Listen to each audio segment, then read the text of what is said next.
Are Muslims welcome in Australia? That's the question that has seen thousands take to the streets across the nation's biggest cities in Melbourne. There has been a real intensity to events.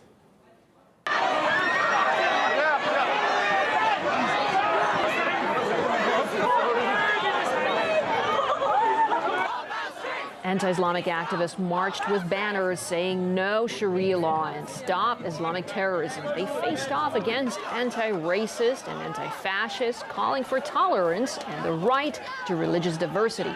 The police had to separate them after a number of clashes broke out. One of the organizers of the anti-fascist demonstration, Mel Gregson, spoke to us from Melbourne, from the middle of the crowd. People have a right to freedom of speech, but people need to be accountable to what they say. And if people are spreading hate speech and lies, particularly about religious or ethnic minorities, then they need to be held accountable for that. And what we're saying is that the streets of Melbourne are no place for anti-Muslim racist ideas. Unfortunately, in Australia, the Muslim communities have been under attack for over a decade now. First, by politicians attempting to justify foreign wars in the Middle East, then used by politicians to try to justify the locking up of refugees, and most recently used by our Prime Minister Tony Abbott, who is trying to distract attention away from the fact that his government and his policies are so unpopular. He's decided to point the finger at the 2% of the population that identifies as Muslims instead of addressing the problems that Australia actually faces. And Prime Minister Tony Abbott's comments about migrants and especially Muslims have stirred the debate in recent months. It's clear to me that for too long we have given those who might be a threat to our country the benefit of the doubt. Western leaders describe Islam as a religion of peace.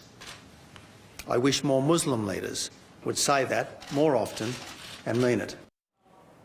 Now, Professor of Political Science Greg Feely shares the opinion of some activists who believe comments like that are helping to create a hostile environment.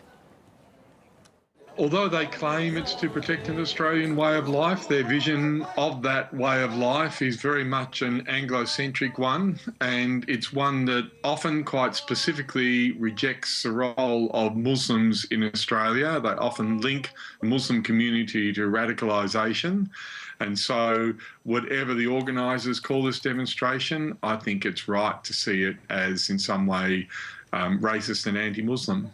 That's clear is that there will be opposing demonstrations, counter demonstrations from leftist groups who claim that these kinds of protests are in fact contrary to Australia's multicultural heritage. Prime Minister Tony Abbott has made a couple of unfortunate remarks about the Muslim community, and so this particular set of protests will probably add to the sense that it's not a particularly congenial environment for Muslims at the moment in Australia.